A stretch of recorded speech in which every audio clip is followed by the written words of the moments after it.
శక్తిమంతుడైన యేసుక్రీస్తు ప్రభు వారి యొక్క శ్రేష్టమైన నామంలో కూడి చేరి వచ్చిన దేవుని పిల్లని మీ అందరి హృదయపూర్వక వందనాలు తెలియపరుస్తూ ఈ దినం మనం ధ్యాన నిమిత్తంగా ఈ మట్లాదివార దినాన మరి ప్రభు యెరూషలేములో జయప్రవేశం చేసినటువంటి ఈ శ్రేష్టమైనటువంటి దినాన మార్కు సువార్త 11వ అధ్యాయము మార్కు సువార్త 11వ అధ్యాయము మరి మొదటి నుండి 10 వచనాలు మనం చదువుకున్నట్లయితే 5వ వచనాన్ని చదువుకుందాం. వారు వెళ్ళగా వీధిలో ఇంటి బయట తలమాగిట కట్టబడి ఉన్న గాడిద పిల్ల ఒకటి వారికి కనబడెను. దాన్ని విప్పుచుండగా అక్కడ నిలిచి ఉన్న వారిలో కొందరు, మీరేమి చేయుచున్నారు, గాడిద పిల్లను ఎందుకు విప్పుచున్నారని వారిని అడిగిరి. అందుకు శిష్యులు యేసు ఆజ్ఞాపించినట్లు వారితో చెప్పగా వారు దానిని పోనిచ్చిరి. చిన్న ప్రార్థన చేసుకుందాం. పరిశుద్ధమైన తండ్రి, నీ కొందనాలు చదవబడిన లేఖంలో నుండి కొద్ది నిమిషాలు క్లుప్తమైన దైవాక్య సందేశాన్ని మేము ధ్యానం చేయబోతూ ఉండగా వాక్యం మీది మాట్లాడేవారు మీరు కనుక మాతో మీరు మాట్లాడి కేవలం నీ ఘనమైన నామానికి మాత్రమే మహిమయు ఘనత ప్రభావాలు చెల్లించుకొని కృప చూపించమని యేసు పరిశుద్ధ నామములో అడిగి వేడుకొనొచ్చు ప్రార్థించుచున్నాము తండ్రి, ఆమేన్. యేసు రాజు రాజుల రాజై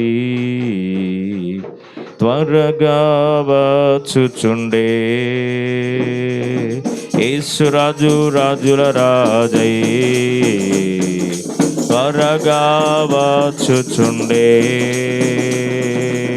త్వరగా వచ్చుచుండే. హోసన్నా జయమే, హోసన్నా జయమే, హోసన్నా జయం మనకే, హోసన్నా జయం మనకే,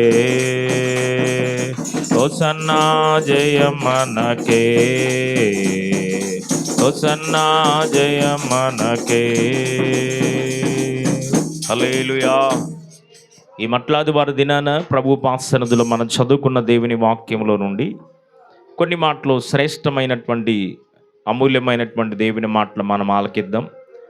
యేసుక్రీస్తు ప్రభువారు సర్వమానవాళి యొక్క పాప పరిహారార్థమై తన యొక్క ప్రాణాన్ని అర్పించవలసినటువంటి ఆ దినాలు లేఖంలో నెరవేర్పు కొరకై ఆ దినాలు మరి సమీపించినప్పుడు చాలా పర్యాయాలు యేసు ప్రభువారు యెరూషలేమునకు వచ్చి వెళుతూ జరిగింది. కానీ చివరిసారిగా యెరూషలేములకు వచ్చినటువంటి ఓ శ్రేష్టమైనటువంటి దినం, జయప్రవేశ దినం అంటారు ఈ దినాన్ని.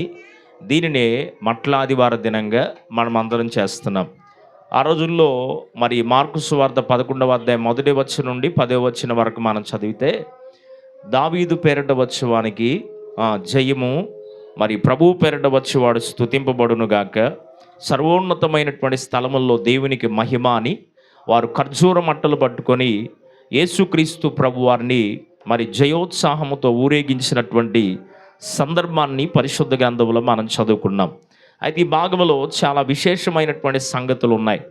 మరి ఆయన ఓ స్థలములో నిలబడి, యెరూషలేములో జయప్రవేశం చేయడానికి ముందుగా ఓ స్థలములో నిలబడి, ఎదురుగా ఉన్నటువంటి గ్రామాలకు వెళ్ళండి, అక్కడ కట్టబడి ఉన్న ఒక గాడిదయు దాని పిల్లయు ఉంటాయి, వాటిని విప్పి నా దగ్గరికి తీసుకొని రండి అని చెప్పారు. యేసుప్రభు వారు చెప్పినటువంటి మాటను వారు అంగీకరించి యేసుప్రభు వారు చెప్పినట్లుగా కట్టబడి ఉన్నటువంటి గాడిదను మరి ఆ పిల్లలను తీసుకొచ్చినట్లుగా దేవుని వాక్యంలో మనం గమనించగలం. అయితే కట్టబడి ఉన్నటువంటి గాడిదను, మరి లోకంలో చాలా గాడిదలు ఉన్నాయి కదా, మరి దేవుని వాక్యంలో మనం గమనించినప్పుడు రకరకాలైనటువంటి గాడిదలు దేవుని వాక్యంలో మనకు కనబడతాయి. అయితే పరిశుద్ధ గ్రంథమైన బైబిల్లో యేసుక్రీస్తు ప్రభువారు కట్టబడి ఉన్నటువంటి గాడిదను మాత్రమే ఎందుకొని తీసుకొని రమ్మన్నాడో ఒక మాట దేవుని వాక్యంలో మీ జ్ఞాపకంలోకి తీసుకొచ్చి, ఆ తర్వాత మరి మానవుని జీవితంలో ఉన్నటువంటి కట్లను కూడా ఏ కట్లలో నుంచి దేవుడు విడుదల కలుగు చేస్తారో, కట్టబడి ఉన్నటువంటి గాడిదను విప్పడానికి ఉన్నటువంటి ప్రధానమైనటువంటి కారణం ఏంటో కొద్ది నిమిషాలు దేవుని వాక్యాన్ని మీ జ్ఞాపకంలోకి తేవడానికి ఆశిస్తున్నాను. రండి దేవుని వాక్యంలో చూద్దాం. ఎందుకొరకు యేసుక్రీస్తు ప్రభువారు కట్టబడి ఉన్నటువంటి గాడిదనే ఆయన విప్పి తీసుకొని రమ్మన్నాడు అంటే, ఇది ప్రవచన నెరవేర్పు, లేఖన నెరవేర్పు. జకరియా గ్రంథం 9వ అధ్యాయము 9వ వచనంలో మనం చూసినప్పుడు, నీ రాజు గాడిదనే వాహనం మీద ఆసీనుడై సాత్వికుడై దీనుడై నీ దగ్గరికి వస్తాడు అని ఆ లేఖన ఆధారాన్ని బట్టి లేఖనము ప్రవచనం నెరవేర్పు కొరకు యేసుక్రీస్తు ప్రభువారు గాడిద అనే వాహనాన్ని ఎక్కొచ్చినట్లుగా మనం చూస్తాం. ఇంకా దేవుని వాక్యంలో మనం గమనించినప్పుడు ఎందుకొరకు మరి గాడిద పైనే దేవుడు ఎక్కి రావాల్సి వచ్చింది అంటే నిర్గమాకాండ గ్రంథం 13వ అధ్యాయము 13వ వచనం. నిర్గమాకాండ గ్రంథం 13వ అధ్యాయం 13వ వచనంలో గాడిదను ఎవరైనా మరి విడిపించాలి అనుకుంటే ఆ గాడిదకు ప్రతిగా గొర్రె పిల్లను బలియాగముగా అర్పించి ఆ తరువాత గాడిదను విడిపించాలి అని ధర్మశాస్త్రములో ఒక ఆజ్ఞగా ప్రభు దేవుని పిల్లలకి ఇచ్చాడు. ఇప్పుడు మరి ఈ గాడిదని విడిపించాలి అంటే ఖచ్చితంగా విడిపించాలి అంటే ఏమి విప్పబడాలి? దానికి వేయబడిన కట్లు విప్పబడాలి. ఇప్పుడు మానవుని జీవితంలో కూడా కొన్ని కట్లు ఉన్నాయి. ఆ క్రింద కూడా ఉంటుంది. మనం చదివితే నిర్గమాకాండం 13:13లో తొలుచూలు పిల్లను మరి మగపిల్లను విడిపించాలి అంటే దానికి కూడా ఏమి ఇవ్వాలి? వెలను చెల్లించాలి, వెలనర్పించి మగబిడ్డను విడిపించాలి అనేటువంటి ఆ పరిస్థితి కూడా మనం చూస్తాం. అయితే పరిశుద్ధ గ్రంథంలో కొన్ని గాడిదలను నేను మీకు పరిచయం చేయడానికి ఆశిస్తున్నాను. చూద్దామా? దేవుని వాక్యంలో మొట్టమొదటి గాడిద దేవుని వాక్యంలో మనం గమనించినప్పుడు ఇర్మియా గ్రంథం 2వ అధ్యాయం 24వ వచనంలో అక్కడ ఒక గాడిద కనబడుతుంది. అది అరణ్యములో తిరుగుచున్నటువంటి, అరణ్యములో తిరగడానికి అలవాటు పడిన గాడిద అనుంది. అక్కడ ఏ గాడిద అంటే అది అరణ్యములో తిరగడానికి అలవాటు పడిన గాడిద. ఇర్మియా గ్రంథం 2వ అధ్యాయం 24వ వచనం. అలాగే మనం చూస్తే ఆదికాండ గ్రంథం 49వ అధ్యాయము 14వ వచనం.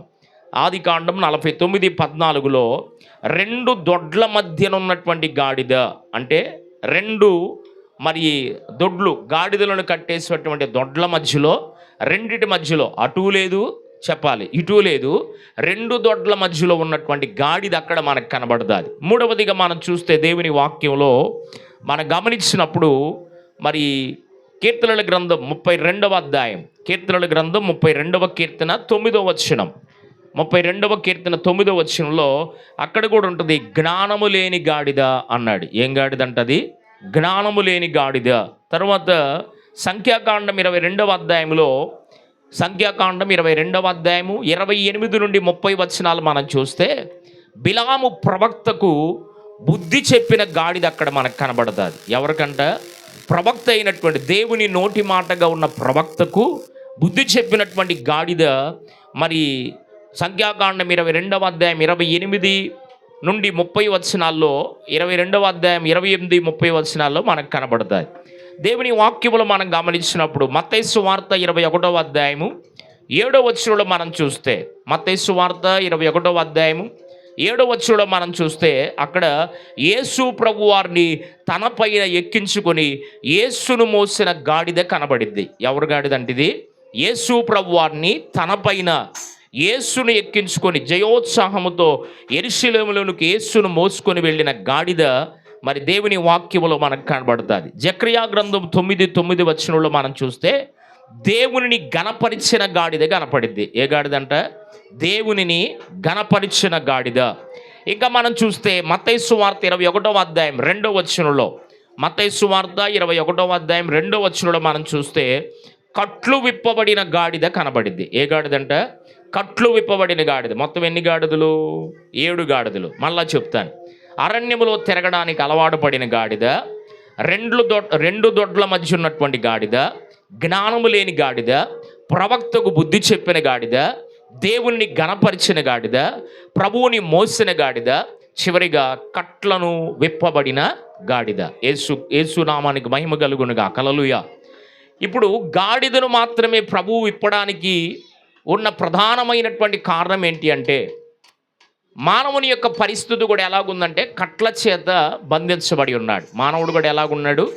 వివిధ కట్టల చేత, వివిధ కట్ల చేత మానవుని యొక్క జీవితం కూడా బంధించబడింది. అందుకనే గాడిద అనే వాహనాన్ని యేసుక్రీస్తు ప్రభువారు ఎన్నుకొని గాడిద ద్వారా మరి మానవుని జీవితంలో మరి గాడిదను కట్ల నుంచి విడిపించి అలాగే మానవుని జీవితాన్ని కూడా విడిపించడం దేవుని సంకల్పము కనుక, మానవుని జీవితంలో జయాన్ని అనుగ్రహించడం దేవుని సంకల్పము కనుక ఆనాడు కట్టబడినటువంటి గాడిదని ఎలాగ విడిపించాడో మన జీవితాల్లో ఉన్నటువంటి కొన్ని కట్లను కూడా ప్రభువు విడిపించగలడు. దేవునికి మహిమ కలుగునుగా. హల్లెలూయా.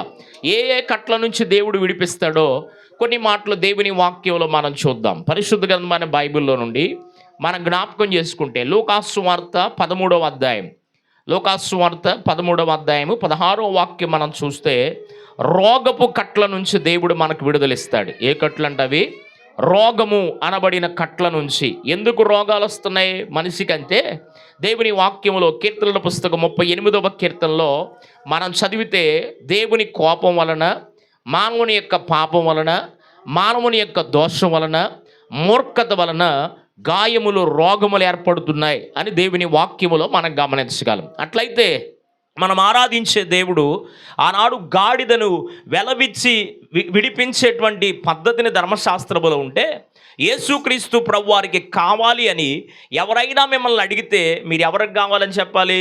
యేసయ్యకి కావాలని చెప్పండి, మీరు ఏం మాట్లాడకుండా నా దగ్గరకు పంపించేస్తారని చెప్పాడు. కట్టబడి ఉన్నటువంటి గాడిదను యేసు ప్రభు వారు ఏం చేశారు? విడిపించాడు. కట్టబడి ఉన్నటువంటి మన యొక్క వ్యక్తిగత ఆత్మీయ జీవితాల్లో ఉన్న కొన్ని కట్ల నుంచి దేవుడు మనకు కూడా ఏమి ఇవ్వగలడు? విడుదలను ఇవ్వగలడు. నెంబర్ 1, మన జీవితంలో ఉన్న మొట్టమొదటి కట్టు ఏంటంటే రోగం అనే కట్టు నుంచి దేవుడు మనల్ని విడిపిస్తాడు. ఆయన ఎవరు అంటే స్వస్థపరిచేటువంటి దేవుడు, రోగములను బాపే దేవుడు, ఆరోగ్యాన్ని ప్రసాదించగలిగిన దేవుడు, ఆరోగ్య ప్రదాత అయిన దేవుడు కనుక, ఆరోగ్యం అనేటువంటి దేవుడు ఇవ్వగలిగిన వాడు కనుక మన రోగము అనబడిన కట్లలో నుంచి దేవుడు మనకేమిస్తారంట? విడుదలను కలుగు చేస్తాడు. సెకండ్ వన్, దేవుని వాక్యములో మనం గమనించినప్పుడు మార్కు సువార్త 11వ అధ్యాయంలో 2వ వచనాన్ని మనం చూస్తే, మార్కు సువార్త 11వ అధ్యాయంలో 2వ వచనంలో మనం జ్ఞాపకం చేసుకుంటే అక్కడ ఉంటుంది బానిసపు కట్లను విడిపించాడు అని ఉంటుంది. ఇప్పుడు ఆ గాడిద ఆ యజమాని దగ్గర ఎలాగ బ్రతుకుతుంది? అది దానికి ఏమైనా స్వతంత్రం ఉందా? లేదు. దానికి ఏమన్నా తన సొంతగా ఏమైనా చేయడానికి ఉందా అంటే లేదు. ఆ యజమానుడు ఏం చేస్తే, ఏమి చెబితే, ఏది పెడితే అది తినడమే కానీ దానికంటూ దానికి సొంత నిర్ణయం ఏమి లేదు. కనుక ఈ గాడిద మరి కట్లు విప్పి తీసుకొని రండి అని యేసు ప్రభు వారు ఎలా చెప్పాడో ఈరోజు మానవుని యొక్క జీవితం కూడా ఎలాగుందంటే బానిస బ్రతుకుతున్నాడు, దాస్యపు కాడిలో ఉన్నాడు. ఆనాడు ఇశ్రాయేలు ప్రజలు ఐగుప్తు చెరలో 430 సంవత్సరాలు ఉన్నప్పుడు వారి బానిస బ్రతుకులో నుంచి విడిపించడానికి మరి అపోస్తల కార్యముల గ్రంథం 7వ అధ్యాయంలో 37వ వచనాన్ని మనం చదివితే, ఐగుప్తులో ఉన్న నా ప్రజల దీనావస్థత నేను చూశాను, వారి మూలుగులు విన్నాను, వారిని విడిపించడానికి నేను దిగి వచ్చానన్నాడు. కనుక మనం ఆరాధించే దేవుడు ఏ కట్లలో నుంచి మనల్ని విడిపించగలడు అంటే బానిసత్వ కట్లలో నుండి దేవుడు మనల్ని విడిపిస్తాడు.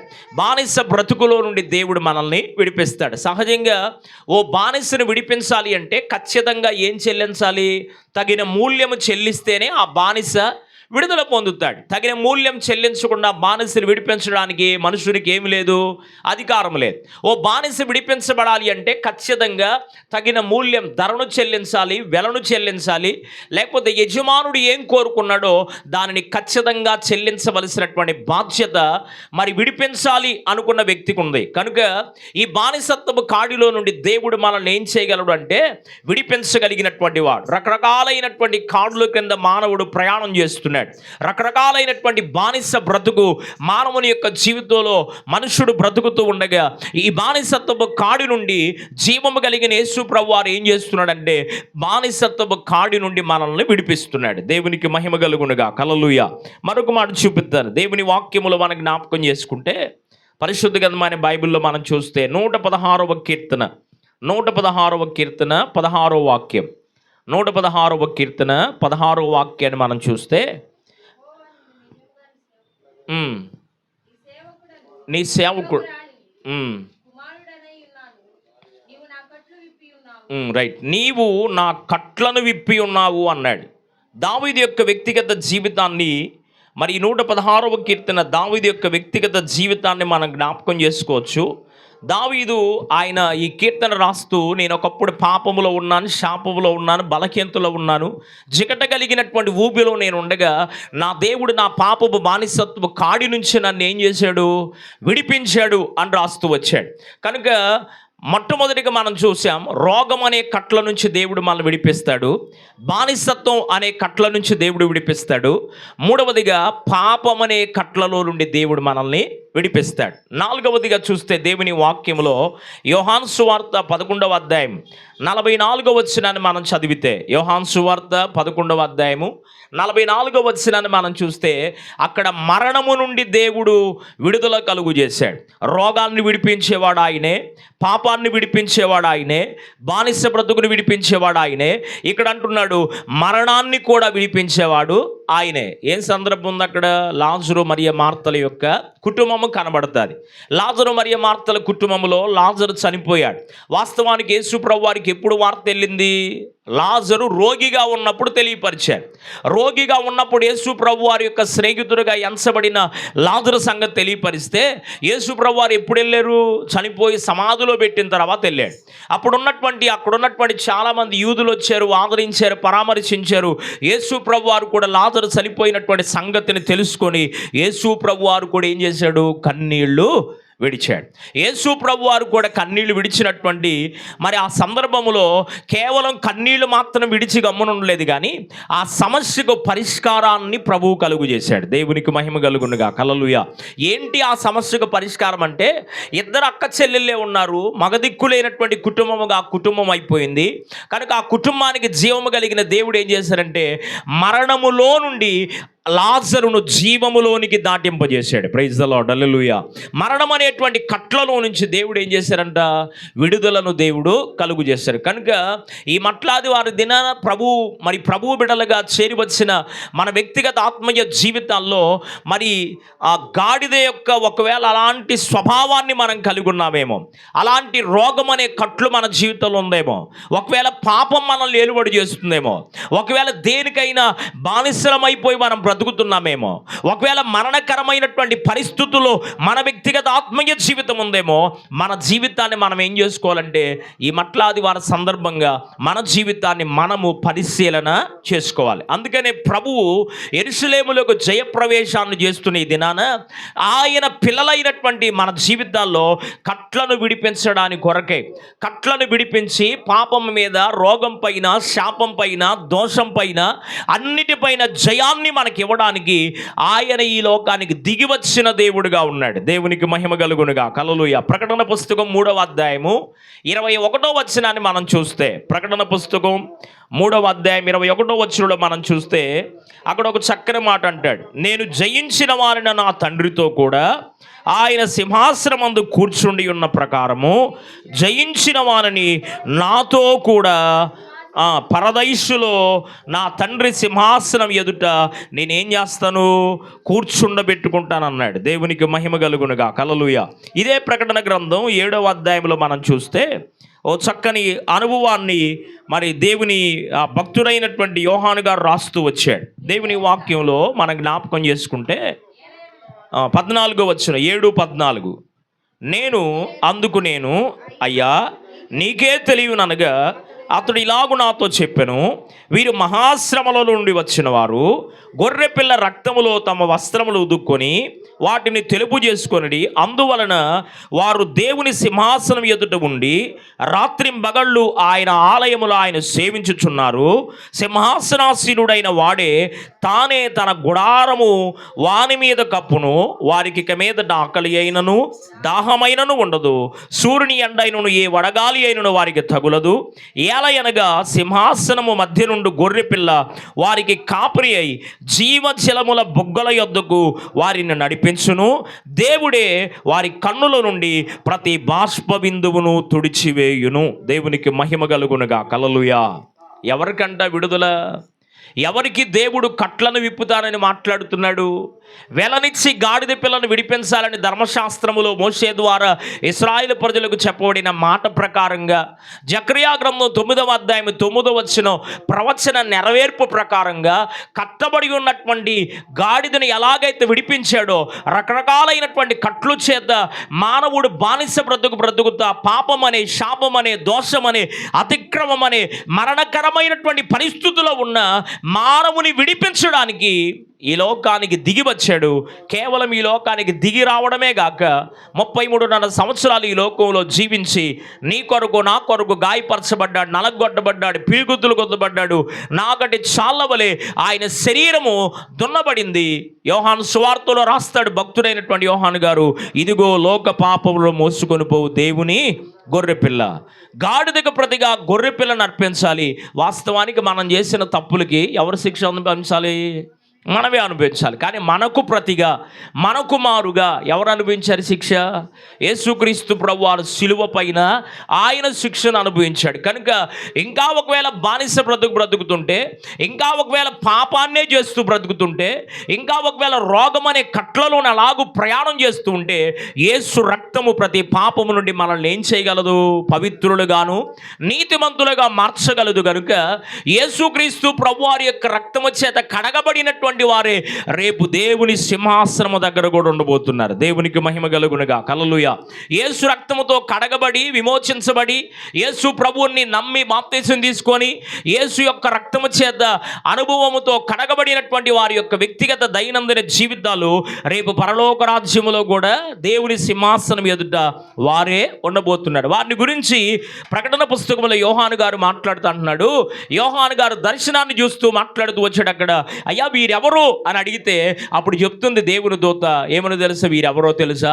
మహాశ్రమలలో నుండి వచ్చిన వాళ్ళయ్యా. గొర్రె పిల్ల రక్తములో తమ వస్త్రములను ఉదుకుకొని తెలుపు చేసుకున్నటువంటి వారు. యెరూషలేమున ఆనాడు యేసుక్రీస్తు ప్రభువారు గాడిద పైన జయోత్సాహముతో వస్తూ ఉంటే కొందరు పొలములో కొమ్మలు తీసుకొచ్చేశారు, కొందరు తమ వస్త్రములు తీసి ఆ గాడిద నడుస్తున్నటువంటి ఆ మార్గం వైపేశారు. మరికొంతమంది ఖర్జూర మట్టలు పట్టుకొని హోసన్న జయము జయమని అరుస్తూ వచ్చారు. కనుక ఇక్కడ ఆ కార్యాన్ని జరిగించడానికి కారణం ఏంటంటే రేపు పరలోకములో కూడా మనం ఏం చేయబోతున్నాం? దేవునికి జయోత్సాహ కీర్తన పాడబోతున్నాం. Praise the Lord. హల్లెలూయా.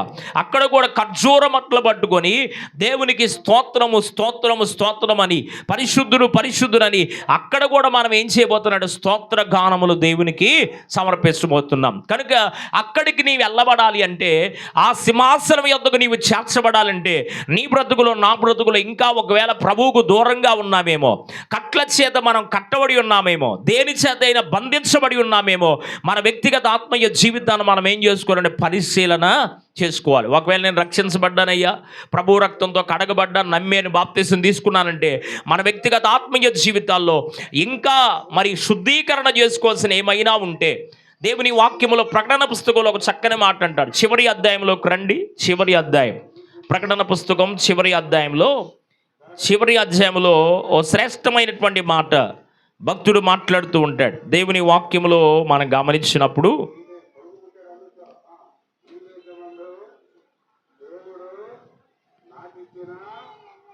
ఇక్కడ రాయబడుతున్నటువంటి శ్రేష్టమైనటువంటి మాట ఏంటి అంటే, ఈ చివరి అధ్యాయంలో ఉంటుంది ఆ మాట.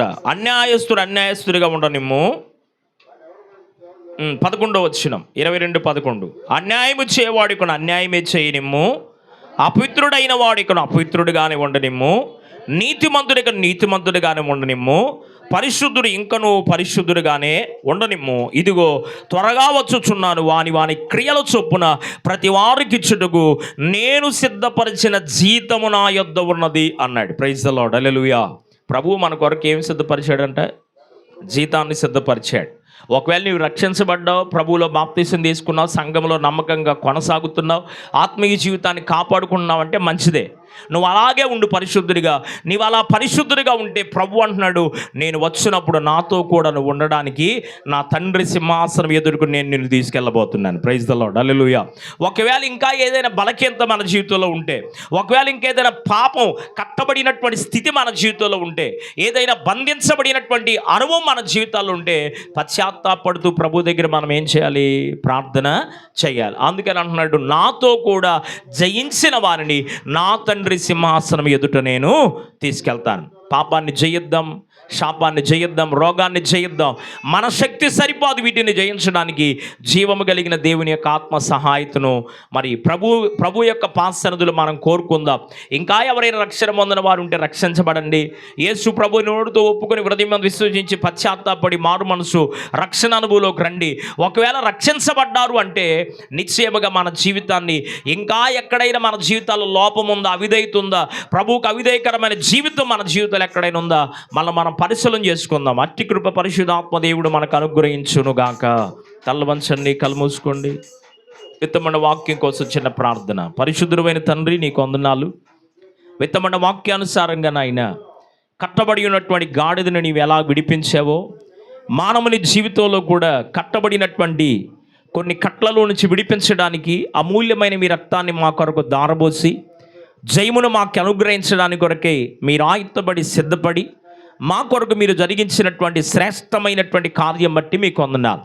ఇంకా ఎవరైనా ప్రభువా నిన్ను సొంత రక్షణగా అంగీకరించిన వారు ఉంటే వారు అంగీకరించడానికి సహాయం దయచేయండి.